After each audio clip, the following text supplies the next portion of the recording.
बोले सच्चिदानंद भगवान की जय हो। वसुदेव सुतं देवं कंस चाणूरमर्दनं देवकी परमानंदं कृष्णं वंदे जगद्गुरुं। सच्चिदानंद रूपाय विश्वोत्पत्त्यादिहेतवे तापत्रय विनाशाय श्रीकृष्णाय वयं नुमः। श्रीकृष्णाय वयं नुमः। श्री कृष्णाय वयं नमः। बोले सच्चिदानंद भगवान की जय हो। परम मंगलमय परात्पर पार ब्रह्म पीतांबरधारी अकारण करुणा करने वाले भक्तवांछा कल्पतरु नंद नंदन भगवान श्री कृष्ण के चरणों में कोटि सा साष्टांग प्रणाम करते हुए मित्रों, आज हम गीता में वर्णित अर्जुन द्वारा स्तुति, प्रार्थना और प्रश्न और भगवान ने उन प्रश्नों का, उन सभी शंकाओं का क्या समाधान किया, इस पर अपने विचार निवेदित करता हूँ और अपने इस वाणी को भगवान के श्री चरणों में पुष्प रूप से अर्पित करता हूँ। वाणी रूपी पुष्प भगवान के श्री चरणों में अर्पित करता हूँ। मित्रों, हम अपने विषय पर आए इसके पहले भगवान नाम कीर्तन करते हैं। हरे राम राम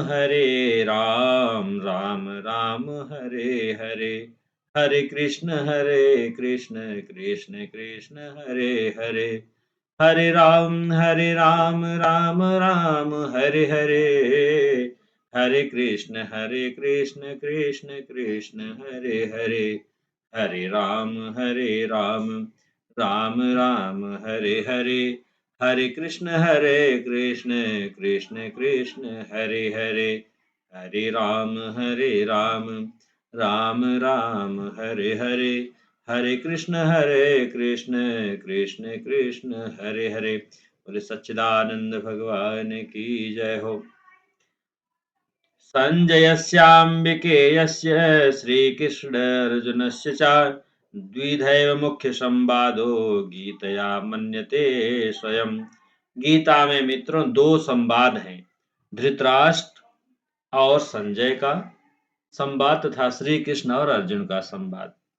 गीता के पहले अध्याय के पहले श्लोक में ही धृतराष्ट्र बोलते हैं, उसके बाद 18 अध्याय तक धृतराष्ट्र बोले ही नहीं है। मित्रों, आपको यह ध्यान देना चाहिए। मित्रों, निवेदन है कि धृतराष्ट्र, महाराज धृतराष्ट्र गीता के पहले श्लोक में बोले हैं और उसके बाद 18 अध्याय तक धृतराष्ट्र बोले ही नहीं।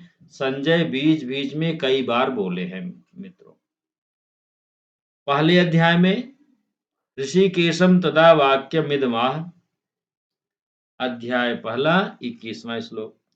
उवाच पार्थ पश्यैतान समवेतान कुरुनिति, अध्याय पहला 25वां श्लोक। मित्रों, आदि वचनों के रूप में श्री कृष्ण और अर्जुन का संवाद तो आया है, पर यह आया है संजय के वचनों के अंतर्गत ही।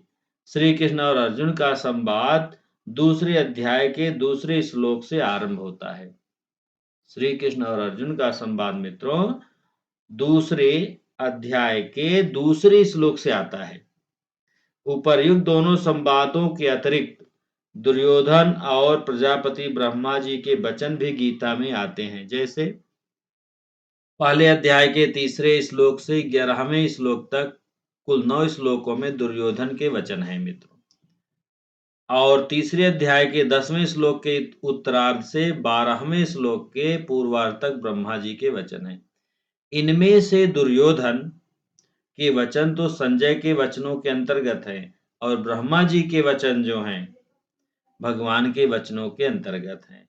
इसलिए यहाँ दुर्योधन उवाच और प्रजापति उवाच नहीं दिया गया है। मित्रों, दूसरी बात मित्रों, संपूर्ण महाभारत जो है वैशंपायन और जन्मेजय का संवाद है।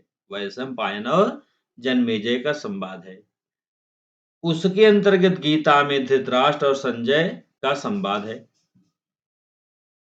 वैशंपायन जो है महाभारत के वक्ता वैशंपायन ऋषि हैं और श्रोता राजा जन्मेजय हैं।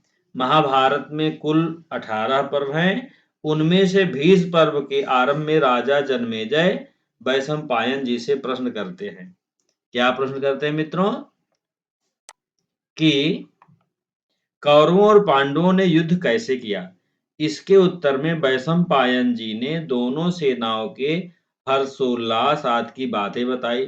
फिर वेद व्यास जी धृतराष्ट्र के पास आए और उन्होंने धृतराष्ट्र को अवश्यंभावी युद्ध के विषय में बहुत सी बातें कही तथा संजय को दिव्य दृष्टि दी, जिससे वे धृतराष्ट्र को युद्ध आदि की सभी बातें सुनाते रहे।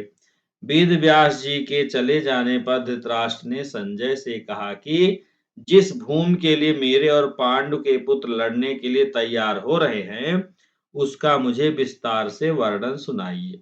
इस पर संजय ने भारतवर्ष की भूमि का द्वीपों, नदियों, पहाड़ों आदि का वर्णन किया।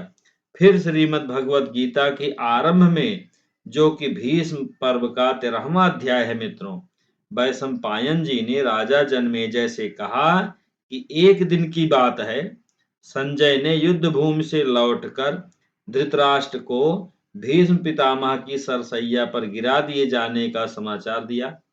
इसको लेकर धृतराष्ट्र और संजय के बीच दोनों सेनाओं की बहुत सी बातें होती रही। अंत में भीष्म पर्व के 25वें अध्याय के आरंभ में, जो कि गीता का पहला अध्याय है, धृतराष्ट्र ने युद्ध का क्रमशः विस्तार पूर्वक वर्णन सुनाने के लिए संजय से प्रश्न किया मित्रों,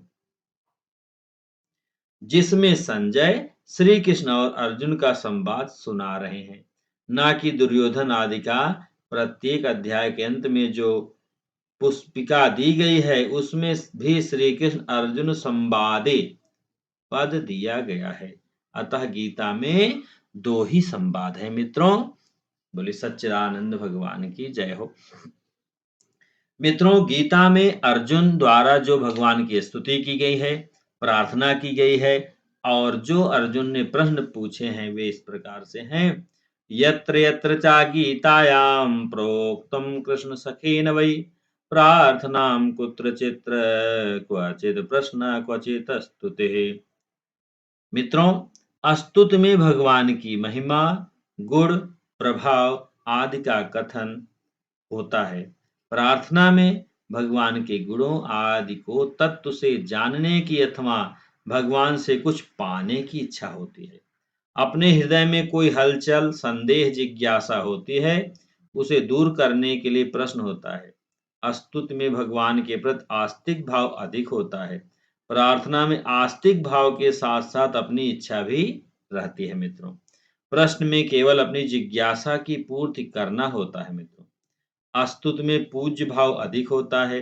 प्रार्थना में पूज्य भाव के साथ साथ विश्वास और अपनी इच्छा भी होती है मित्रों। प्रश्न में केवल विषय का समाधान करने की इच्छा रहती है। स्तुति में भगवान के गुणगान की मुख्यता रहती है मित्रों। प्रार्थना में गुणगान की मुख्यता होते हुए भी साथ में अपनी मांग रहती है। प्रश्न में भी गुणगान होता है, पर उसमें जिज्ञासा की पूर्ति करना, संदेह दूर करना मुख्य रहता है। इस दृष्टि से प्रश्न में जितने अंश में भगवान की विशेषता दिखती है, उतना अंश स्तुति है, और जितने अंश में समाधान की इच्छा है, उतना अंश प्रार्थना है मित्रों। जहाँ भक्त का भगवान के साथ घनिष्ठ अपनापन, सख्य भाव होता है, वहाँ भगवान के गुण दिखते हुए भी स्तुति, प्रार्थना और प्रश्न नहीं होते। कारण कि जब मैं भगवान का हूँ और भगवान मेरे हैं, तब भगवान में क्या विशेषता है और मुझ में क्या कमी है। भक्त का भगवान के साथ जो घनिष्ठ अपनापन, आत्मीयता, एकता, प्रेम है, उससे भगवान को विशेष आनंद मिलता है। भगवान का यह विशेष आनंद ही भक्त का आनंद होता है। भक्त का अपना कोई विशेष आनंद नहीं होता। इस प्रेम का नाम ही माधुर्य है मित्रों। इसमें स्तुति, प्रार्थना और प्रश्न, ये तीनों ही नहीं होते। तो मित्रों, गीता में अर्जुन जहां जहां बोले हैं, वहां किसमें स्तुति है, किसमें प्रार्थना है और किसमें प्रश्न है, इसको मैं संक्षेप से निवेदन कर रहा हूं मित्रों। दूसरे अध्याय के 7वें श्लोक के पूर्वार्ध में अपनी कमजोरी के कारण अर्जुन पूछते हैं, मित्रों, कि मुझे क्या करना चाहिए और क्या नहीं करना चाहिए। इस विषय में अर्जुन का प्रश्न है, और उत्तरार्ध में मेरा निश्चित कल्याण हो जाए, इसके लिए अर्जुन की भगवान से शरणागति पूर्वक प्रार्थना है।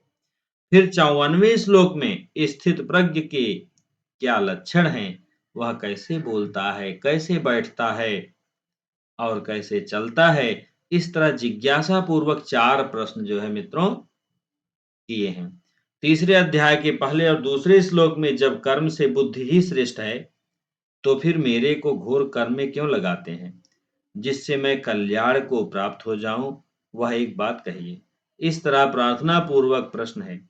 36वें श्लोक में पाप करना ना चाहते हुए भी मनुष्य के द्वारा पाप कराने वाला कौन है, इस तरह जिज्ञासा पूर्वक प्रश्न है मित्रों।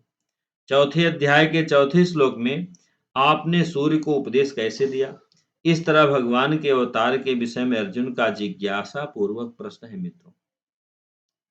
5वें अध्याय के पहले श्लोक में संन्यास और योग के विषय में अर्जुन का प्रार्थना पूर्वक प्रश्न है मित्रों।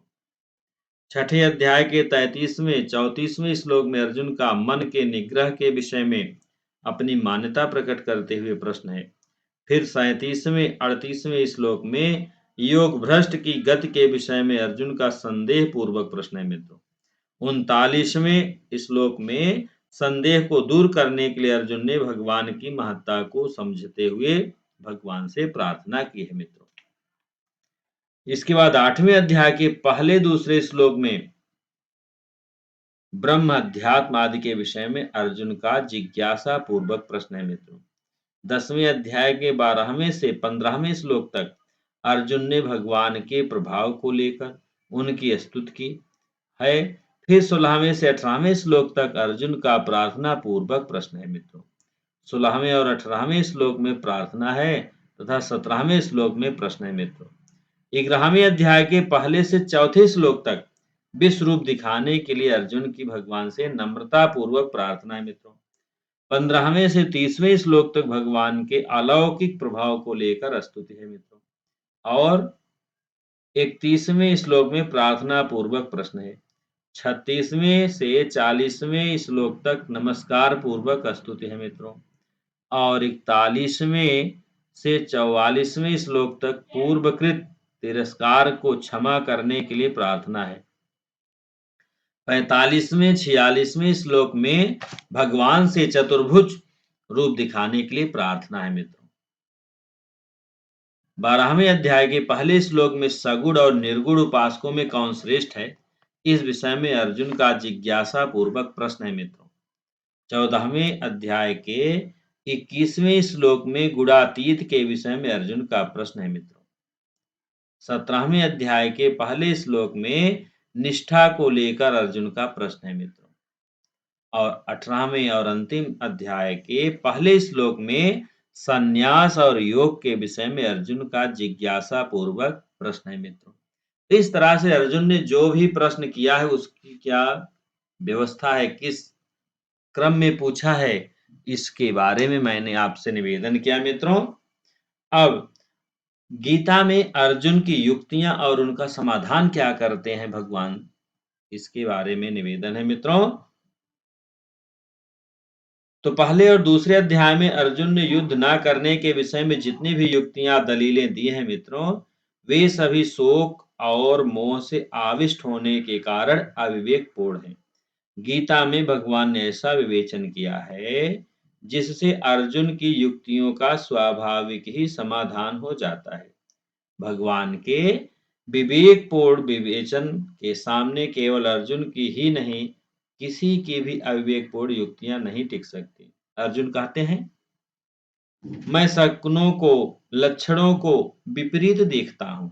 पहले अध्याय के 31वें श्लोक में मित्रों, तो भगवान कहते हैं, कर्मयोगी शकुनों की परवाह नहीं करता, प्रत्युत वह तो शुभ अशुभ परिस्थितियों से भी राग द्वेष नहीं करता। अध्याय दूसरा 57 संख्या जो श्लोक है वह इसका वर्णन करता है मित्रों।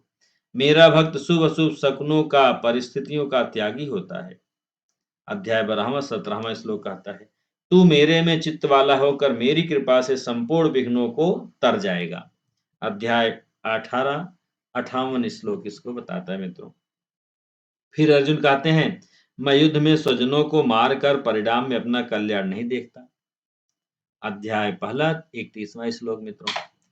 तो भगवान कहते हैं क्षत्रियों के लिए धर्ममय युद्ध से बढ़कर दूसरा कोई कल्याण का साधन नहीं है मित्रों।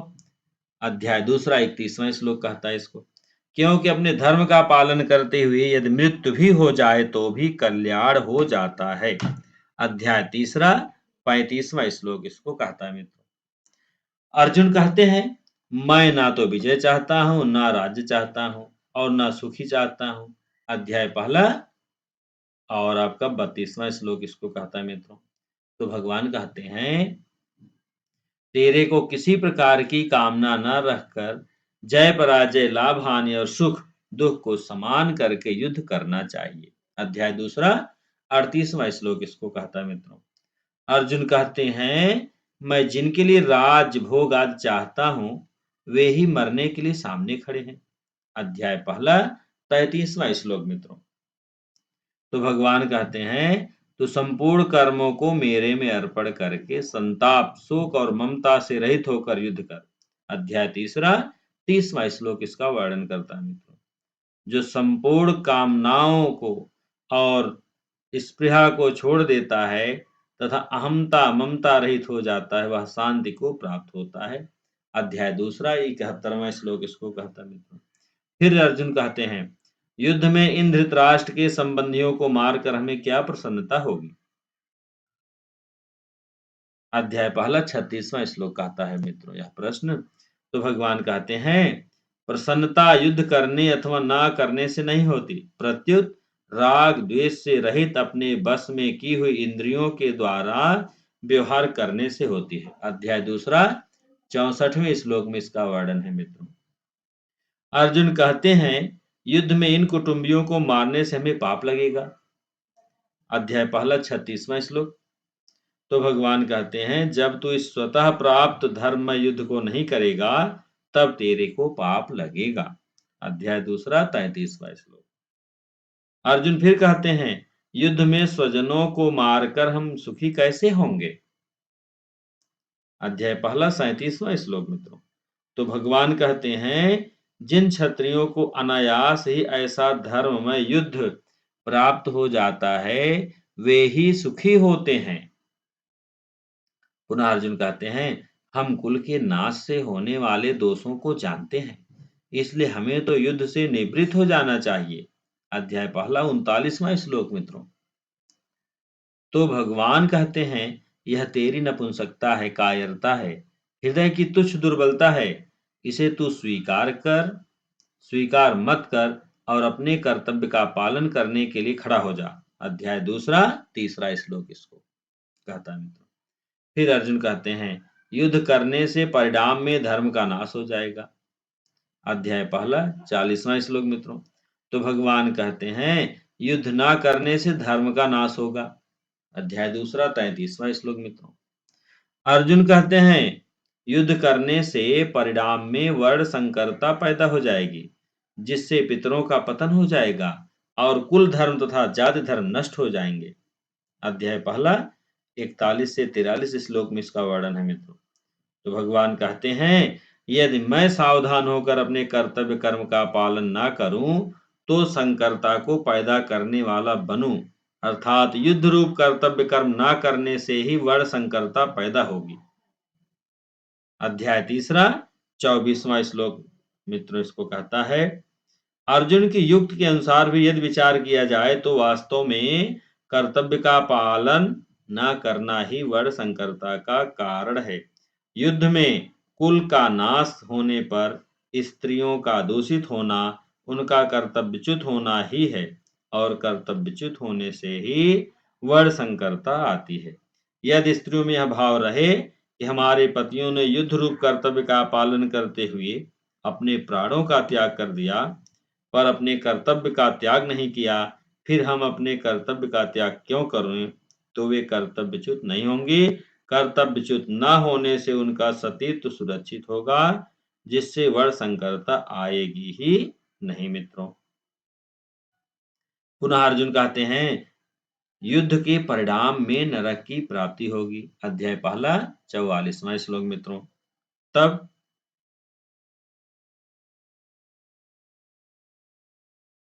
भगवान कहते हैं, कर्तव्य कर्म रूप युद्ध करने से परिणाम में नरक की प्राप्ति नहीं होगी, प्रत्युत स्वर्ग की प्राप्ति होगी। अध्याय दूसरा 32वां श्लोक इसका वर्णन करता है मित्रों। अर्जुन कहते हैं हम लोग लोभ के कारण महापाप करने में प्रवृत्त हो गए हैं। अध्याय पहला 45वां श्लोक मित्रों इसका वर्णन करता है। तो भगवान कहते हैं इस काम रूप लोभ का त्याग करना चाहिए, क्योंकि यह मनुष्य का शत्रु है, पाप कराने में हेतु है। अध्याय तीसरा 37वां श्लोक इसका वर्णन करता है मित्रों। अर्जुन कहते हैं मैं भीष्म और द्रोण को बाणों से कैसे मारूं। अध्याय दूसरा चौथा श्लोक इसका वर्णन करता है मित्रों। तो भगवान कहते हैं ये सभी काल रूप से मेरे द्वारा मारे हुए हैं, तू केवल अपना कर्तव्य पालन करता हुआ निमित्त मात्र बन जा। निमित्त मात्रम भव सब्यसाची। अध्याय 11वां 33वां श्लोक इसका वर्णन करता है मित्रों। अर्जुन कहते हैं मैं गुरुजनों को न मारकर अर्थात युद्ध न करके भिक्षा का अन्न खाना श्रेष्ठ मानता हूँ। अध्याय दूसरा 5वां श्लोक मित्रों इसका वर्णन करता है। तो भगवान कहते हैं दूसरे का धर्म भय देने वाला है और अपना धर्म का पालन करते हुए यदि मृत्यु भी हो जाए तो भी अपना धर्म कल्याण करने वाला है। अध्याय तीसरा 35वां श्लोक इसका वर्णन करता है मित्रों। अर्जुन कहते हैं हम लोग यह भी नहीं जानते कि युद्ध करना ठीक है या युद्ध करना ठीक है। युद्ध करना ठीक है अथवा ठीक नहीं है। अध्याय दूसरा 6वां श्लोक में इसका वर्णन आता है मित्रों। तो भगवान कहते हैं तू नियत कर्म कर, क्योंकि कर्म न करने की अपेक्षा कर्म करना श्रेष्ठ है। अध्याय तीसरा 8वें श्लोक में इसका वर्णन आता है मित्रों। युद्ध में तू बैरियों को जीतेगा। अध्याय 11 34वां श्लोक इसका वर्णन करता है मित्रों। तो इस तरह से मित्रों अर्जुन ने जो भी प्रश्न किया, जो भी शंका उत्पन्न किया, भगवान ने उसको किस तरह से उत्तर दिया है मैंने आपसे निवेदन किया मित्रों। और यह निवेदन वाणी रूपी पुष्प में भगवान के श्री चरणों में अर्पित करता हूं मित्रों। आप सबसे प्रार्थना है, नम्र निवेदन है, गीता का अधिक से अधिक पाठ करें, लाभ उठाएं और हमारे इस वीडियो को ज्यादा से ज्यादा देखें, शेयर करें, जिससे गीता का प्रचार हो मित्रों और सभी में सनातन धर्म के प्रति लगाव उत्पन्न हो। सच्चिदानंद भगवान की जय हो। आप हमारे नित्य नए नूतन वीडियो का नोटिफिकेशन प्राप्त करने के लिए हमारे चैनल को सब्सक्राइब करें, जिससे कि आपको हमारे नित्य नए नूतन वीडियो का लाभ आपको मिलता रहे मित्रों। हरे राम राम राम हरे हरे, हरे कृष्ण कृष्ण कृष्ण हरे हरे, हरे राम राम हरे हरे, हरे कृष्ण कृष्ण कृष्ण हरे हरे, हरे राम राम हरे हरे, हरे कृष्ण कृष्ण कृष्ण हरे हरे। बोले सच्चिदानंद भगवान की जय हो।